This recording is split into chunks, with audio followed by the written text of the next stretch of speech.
Welcome back to Hot Rod Guy Garage, and today we need to come up with a plan to fix my 70 Torino before it turns into a permanent shelf in my garage. So follow me along through the intro, and I'll be back.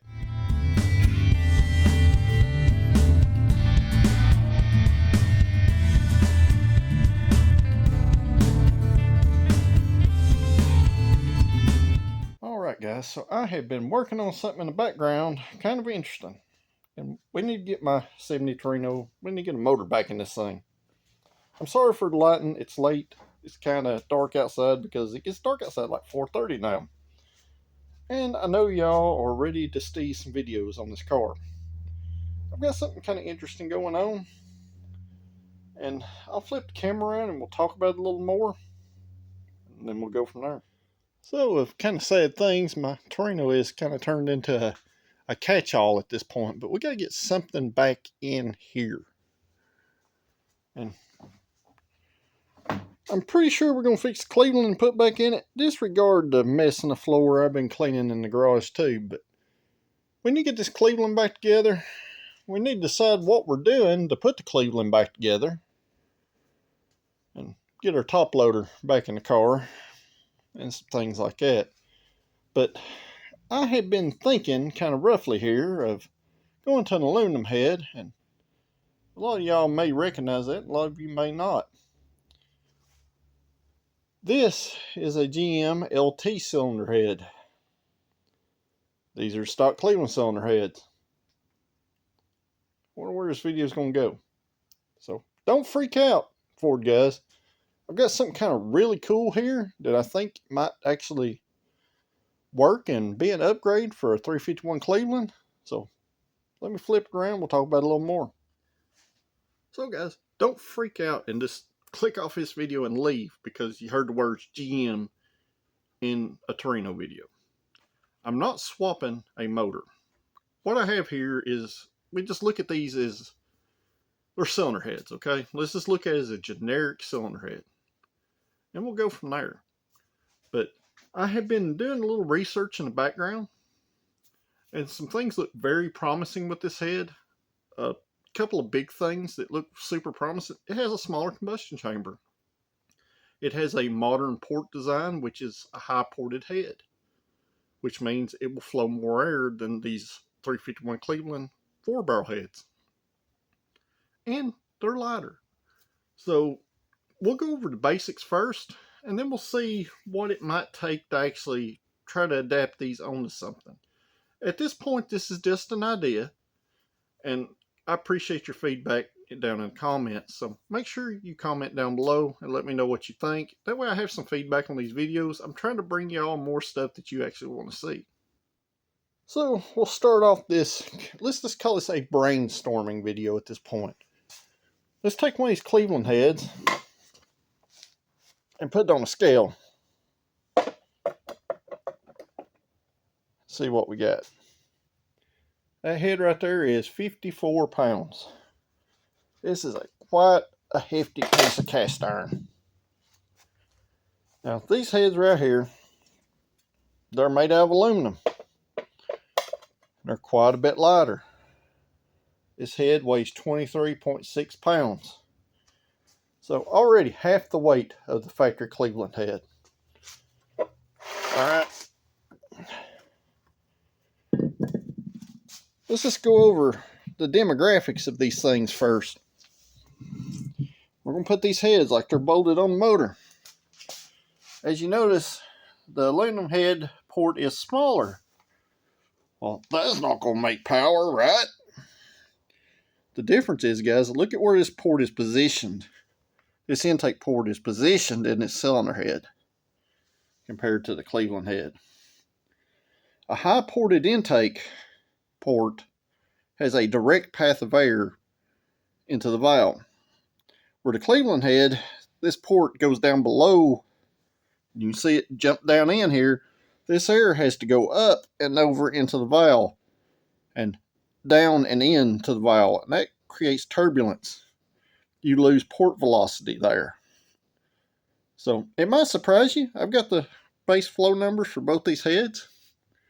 The numbers may surprise you here. So just keep in mind the size difference. And I'll flip it around to the exhaust side and we'll do the same thing. So don't be biased because this is a GM head. Just kind of take in what you're seeing. Same way with the exhaust side. We have a high ported exhaust. Same thing, guys. We're going in at this angle versus going down and out and coming up here and hitting a wall at the top of the port. For a long time, everybody's known these Cleveland ports are lazy. That's why they sell port plates for the exhaust side to high port them, just like this head already has. And they sell intake port fillers for the intake side to try to speed up the velocity through these heads to make them work better. So right here, we're already gaining better port flow and port angles.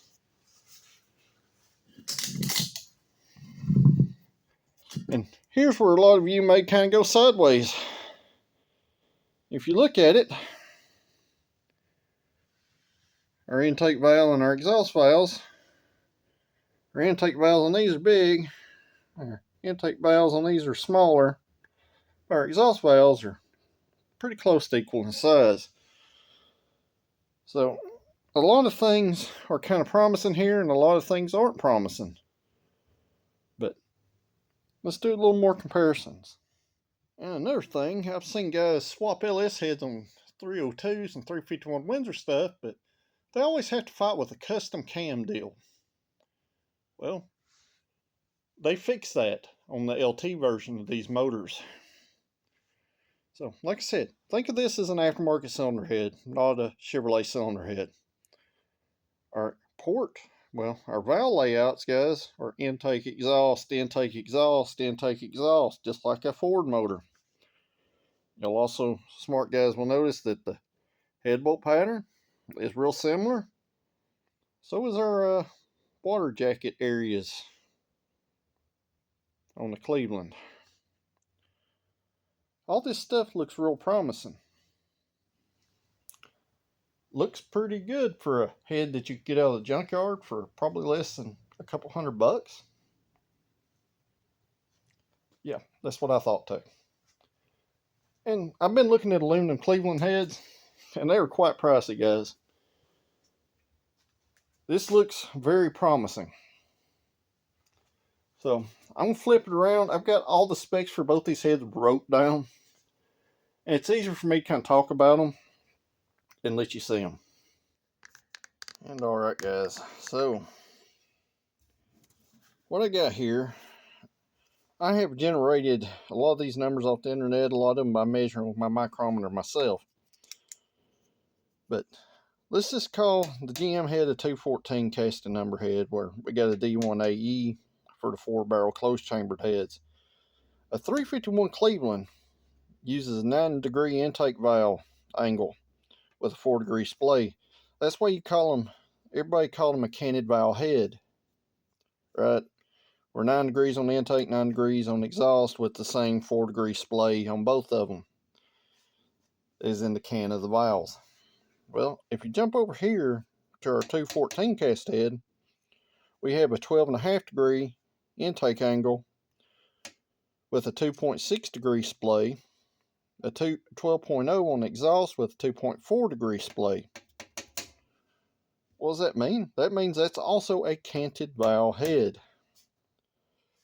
Generally, in the 9 to 12 degree valve angle and the 2 to 4 degree splay angle, that's where you pick up flow. So all in all, these heads are pretty much equal here in this, with the advantage kind of going to the 214. Now the 351 Cleveland does have a bigger intake valve, or a 213 on the 214 cast head versus 219. That's negligible. We got a 171 exhaust valve on the Cleveland head, and I measured 170 on the 214 head.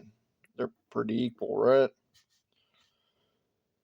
The direct injected head, which is this 214 head, is a 59cc chamber, and your Cleveland heads, they vary anywhere between 62 and 64 to 66cc combustion chambers. So there's some compression gain there. But the big difference right here, now I just took some generic 500 thousandths of valve lift. Say you had a 500 lift cam. This is what these heads float. Now, they pick up, both these heads pick up with a little more lift, but the Cleveland head kind of peters out around 500, 550 lift. I just use these as kind of generic comparison. The low lift numbers on 214 head are a lot better than the Cleveland head, which I expected just because of the large size of the intake and exhaust ports. The reason why this head flows more, it has better port velocity. So even at 500 lift on the intake, the 214 head flows 262 versus 255. Now keep in mind these are just numbers I pulled off the internet. I compared them through a few different charts. They're all right in these areas. The big gain here is definitely on the exhaust side. 187 CFM on the exhaust at 500 versus 158 at 500 for the 4-barrel Cleveland head. There is a ton of low mid-range power to pick up with this head and top end power compared to the stock cylinder head. But it's still a GM cylinder head. Think of it, guys. Let's just think of it as an aftermarket aluminum head. The head itself is a lot better head. It's got a lot better port velocity. It's got a lot better layout. It's got a lot better port angles. It's got a lot better valve angles. And it's still a canted valve head. Can't ask for much more there. So there's a few other things that come along with trying to do something like this that you need to be aware of when considering doing something like this. So let me flip it back around. And I know a lot of you, well, they won't bolt together. Well, I brought the head gasket. Here's the head gasket off motor that head come off of. Here's Cleveland head gasket. Disregard the valley sealing area. Okay? That's not going to be important on our Cleveland case. Alright, let me line all this stuff up here. Just for giggles.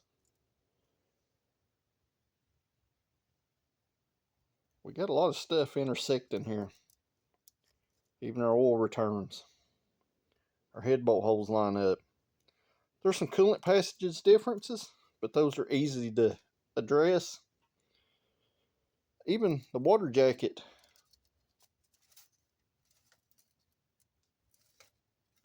Yeah, that'll seal off. A lot of this stuff is super similar, but like I said, we got some oil drain back stuff that's a little bit different. And you're like, well, what about on the back where it's blocked off? So is this one. So it looks pretty promising, guys.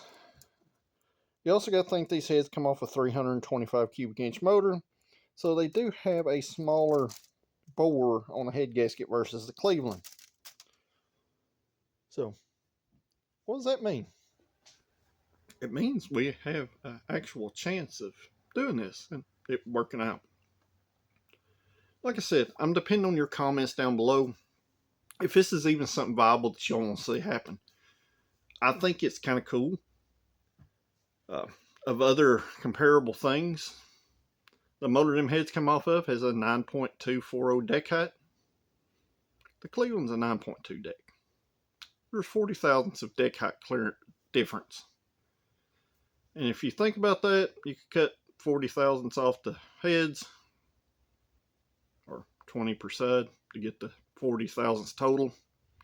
And technically the intake, or an aftermarket intake, would technically still bolt on the heads without having to build an intake. Or at least that's been my thinking, and I've been kind of discussing it with a couple guys in machine shops, and they seem to agree with me.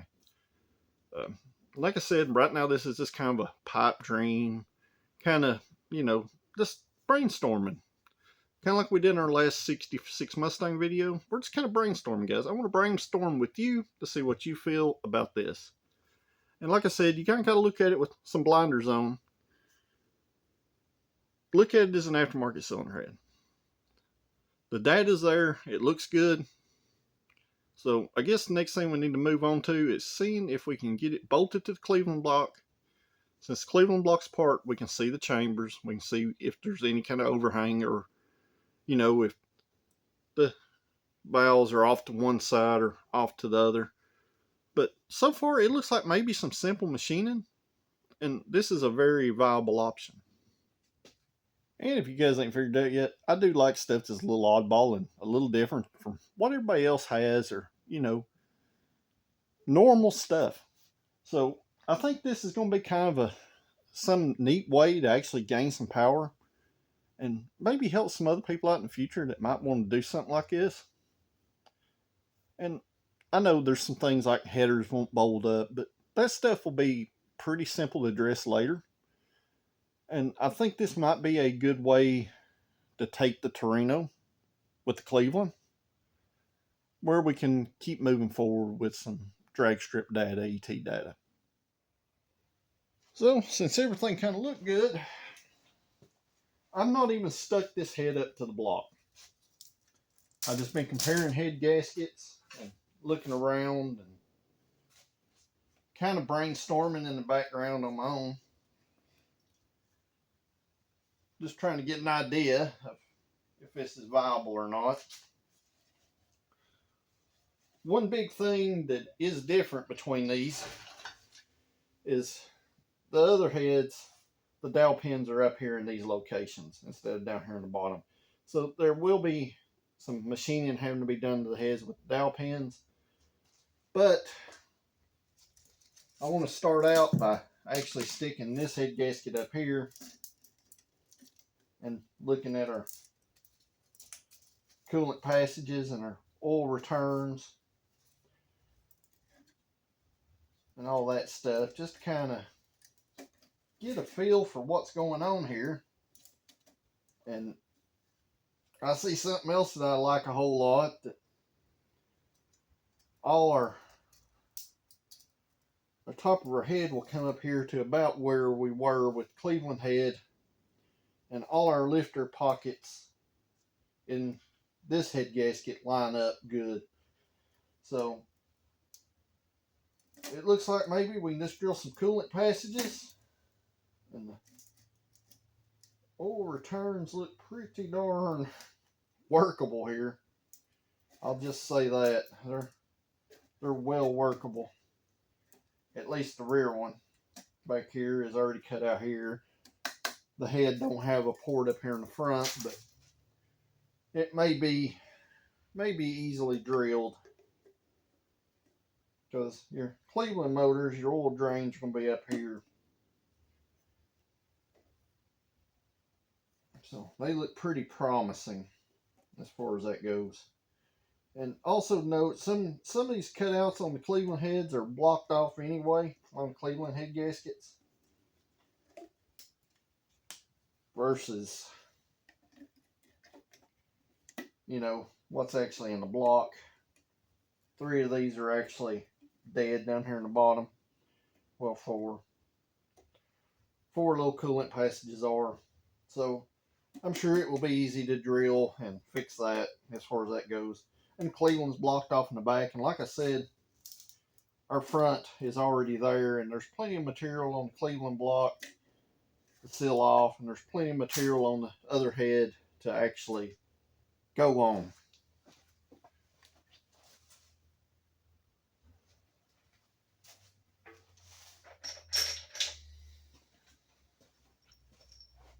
So guys, sometimes you just got to think outside the box. If we were all the same, what fun would life be? So, get a little RTV still up here on the China walls I need to clean off, because it's not going to let the head sit where I need it to sit. So let me get rid of that, and then I'll be back. So I got that RTV off there. Let's see if we can actually get this dude up on here. And yes, I know I could have turned the block vertical and made this easy. And obviously this will have to have something different for head bolts, but the Cleveland ones will work for these purposes.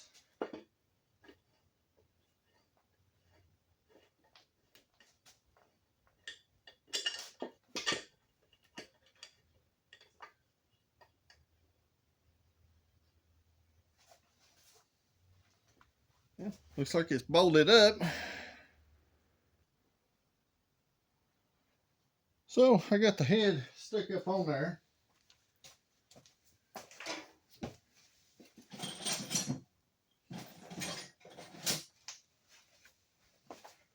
So like I said, I've got the head stuck up on there, and there's a lot of similarities here. I'm just going to say that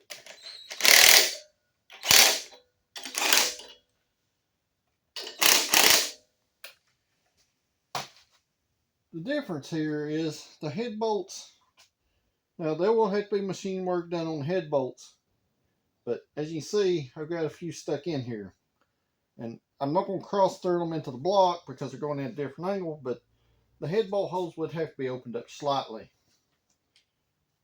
But promising things here, guys.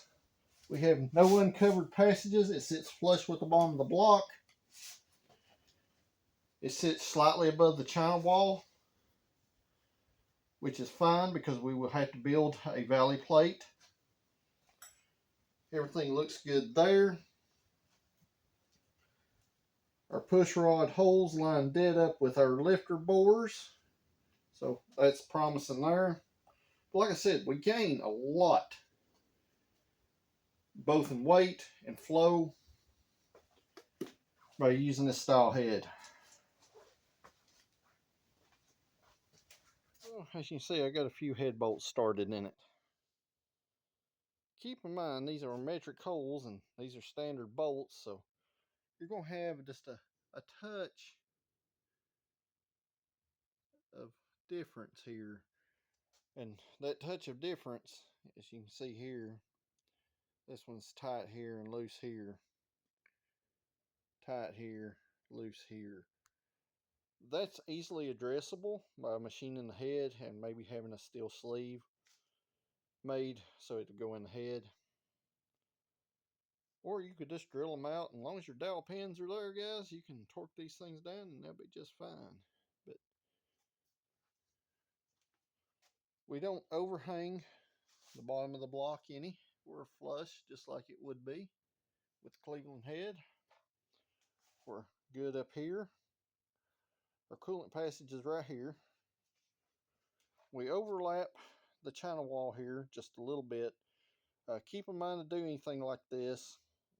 This intake isn't going to be like Cleveland over there that's closed off in the valley.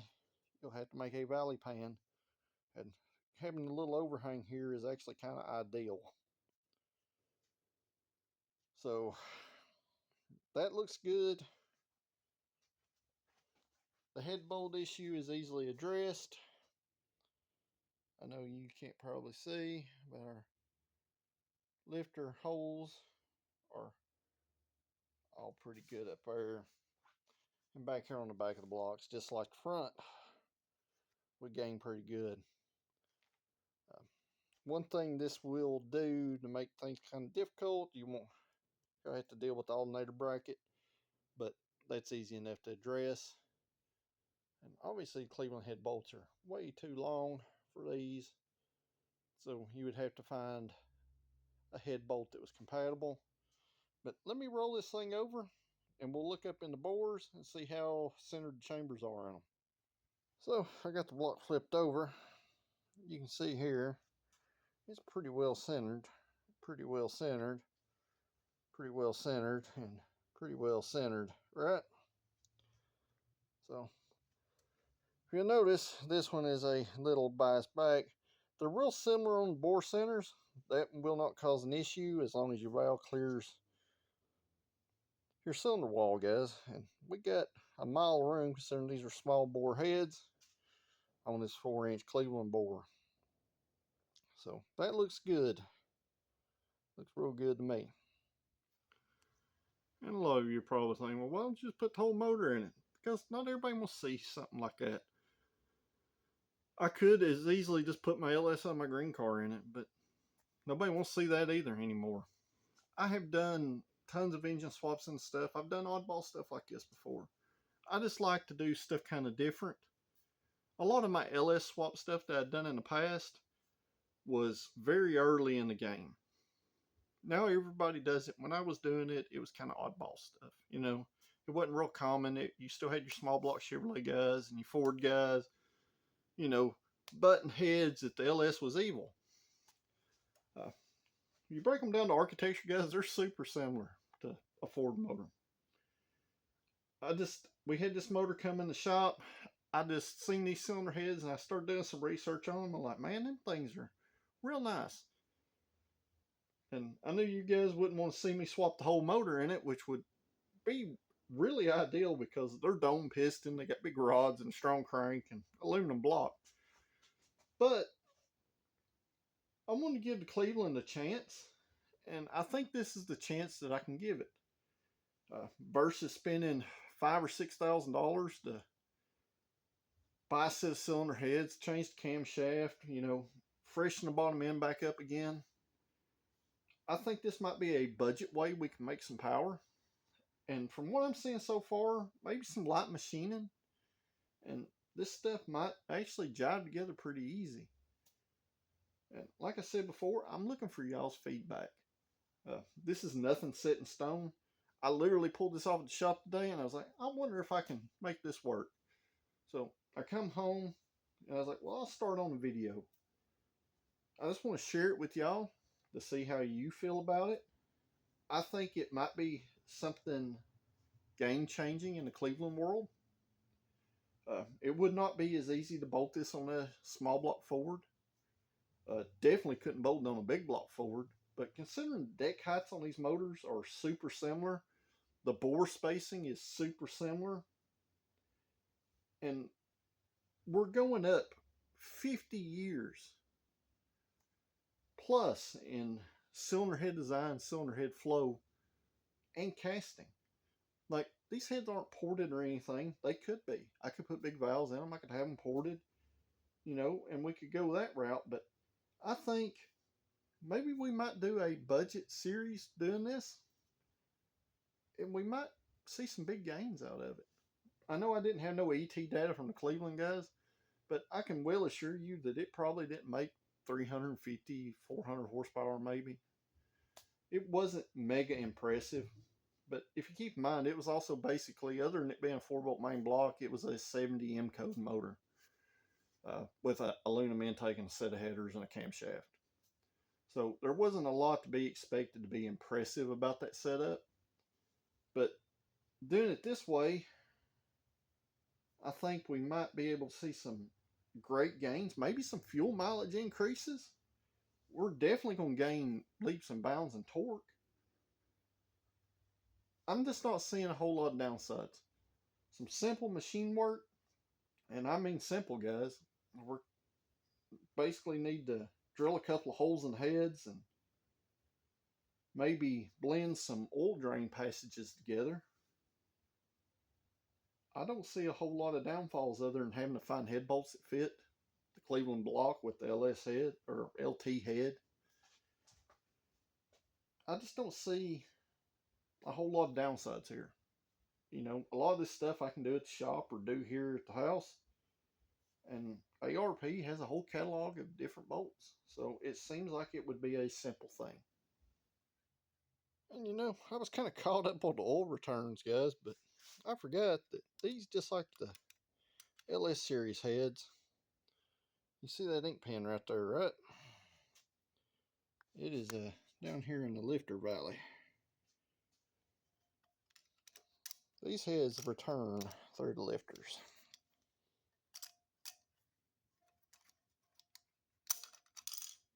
So that won't be an issue at all. In fact, there's no oil return passage here at all. So looks like the head bolt size issue. Drilling a couple of coolant passages in the heads and seems pretty promising. But like I said, if you look at our rocker stands on these, they're canted. So these are canted valve head, guys. just like Cleveland had.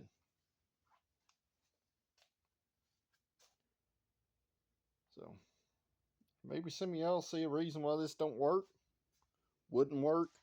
Like I said, I'm looking for your feedback down there in the comments. So our last order of business was to actually stick the Cleveland head gasket onto the LT head. And I can tell you, I was talking about oil returns all throughout this video, guys. There is going to be a big problem right here. This is the factory Ford oil return. See, I marked it oil. Well, on the LT head, this is a coolant passage right here. And you see they intersect.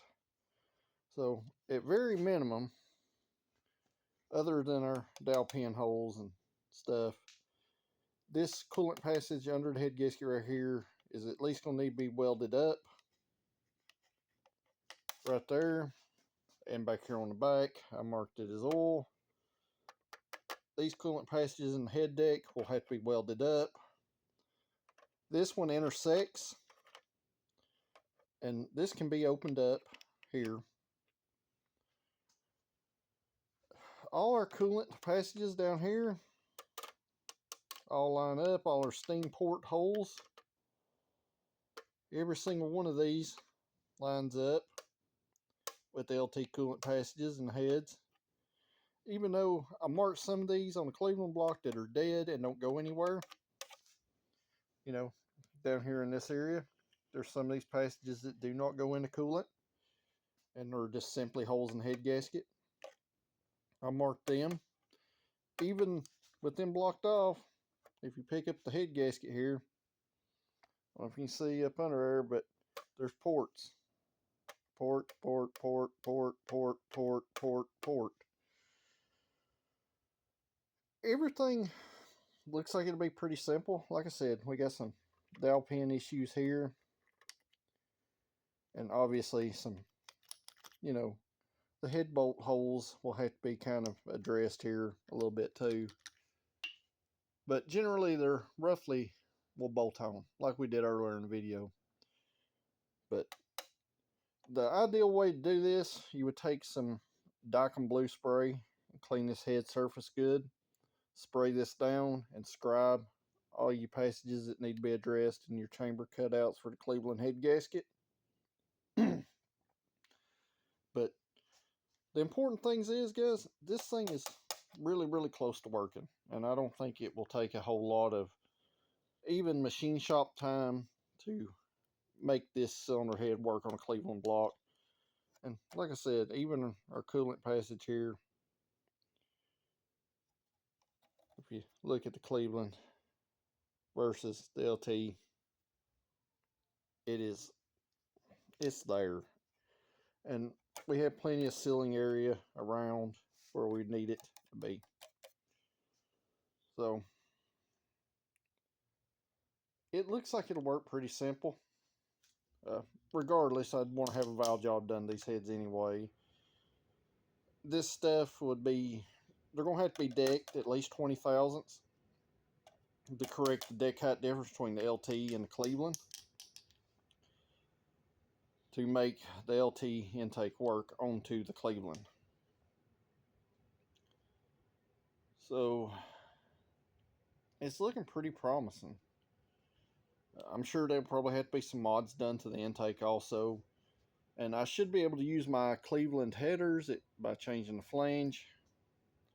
Or even my larger tube 429, 460 headers by changing the flange on them to the LT exhaust flange. But if you want to see this come to life, guys, I need you to interact with these videos. You know, like this video, comment down below, because that lets me know that you're interested in seeing stuff like this. So guys, I was just kind of brainstorming again. At this point where we're at with all my projects, we're kind of in a brainstorming phase so we can kind of plan for the future, for future videos. And I want y'all to feel more included in that stuff. And I definitely want to bring you more videos that you want to watch or that could be interesting to you in that mindset. I've been pricing stuff in the background. I have pretty much set my mind that I wanted to build a stroker Cleveland put back in the car. Even though this is a standard bore block, it could use a good cleanup bore. So I was looking at cylinder heads, I was looking at stroker kits, and I was like, I can't spend $10,000 on another motor. Between the money I spent in the 306 cylinder, which isn't going away, and I know a lot of people are worried about that, that's going to come back into play on our 66 coupe. Maybe not immediately, but maybe later on in the future. I'm going to upgrade that too. But with Cleveland, I've kind of set my mind on I want to do a stroker motor where I can get a little more low end torque, especially with the close ratio top loader. You need something that has low end torque or a steep rear gear. We already have a steep rear gear, so we need a motor that makes a little more torque. And unfortunately, the 306 cylinder made way more torque than this 351 Cleveland did. So I'm exploring kind of some budget options as far as cylinder heads go. And really, guys, it's either the LT head or I buy a set of China-made Speedmaster heads. And we all know that they're not all that great to begin with. Probably marginally worse than the factory 4-barrel head, but will pick up the low end quite a bit. And I don't want to spend that kind of money when I could put that money into like these LT heads. Because, like I said, we're coming up 50 years in port design. Plus, I can have these heads ported. I can have bigger valves put in them. I can have all the modifications done to the machine shop that need to be made and still come out significantly less, even buying an intake for the LT heads and modifying it, than buying a cheap set of Speedmaster heads. So I've just been exploring all these options, and I think that this may be the best route to go budget-wise, while being something different, which is what I like to be versus everybody else. I try to think outside the box on projects and do things a little bit different than most people do. But like I said, that said, I want these videos for you guys to be enjoyable to watch. So this has just been kind of a garage hangout session where, you know, two guys are sitting there, or two or three, four guys are sitting there and looking at two motors together, and hey, can we throw these two things together and make them work? Unfortunately, in modification, hot rod group of people, everybody's got super comfortable with the spending money, when you could modify stuff that's already out there and make it work. And I like the budget mindset of things, and that's always how I've been. I've never really had a whole lot of money, so if I wanted something, I've had to either make it work or look at cheaper options and then swap those into cars to have something in the end that I'm proud of. So just let me know what you think down below, and I'll probably end this video probably about here. So we're going to get into the, I need you to like these videos, comment down below. If you're not a subscriber, hit that subscribe button, because it does help the channel to grow, guys. And we are super close to 10,000 subscribers. At 10,000, I'm going to do another giveaway. Eventually, I'd like our channel to grow where I can give a car away. And that's been the ultimate plan with the 66 Mustang this whole time. That's why we've not seen a whole lot of content on it to this point. I've been trying to pick up a few sponsors to help me along with the project. That way I just don't have a whole bunch of money dumped into something. As we know, it's a giant project. And ways you can help out that don't cost you anything is hitting that like button, commenting down below, and hitting that subscribe button. That's why I kind of preach that stuff in these videos. And I know a lot of you that watch my videos on regular, that are subscribers, it gets kind of old to hear it. But when you're a small YouTube channel like mine, it does help, guys.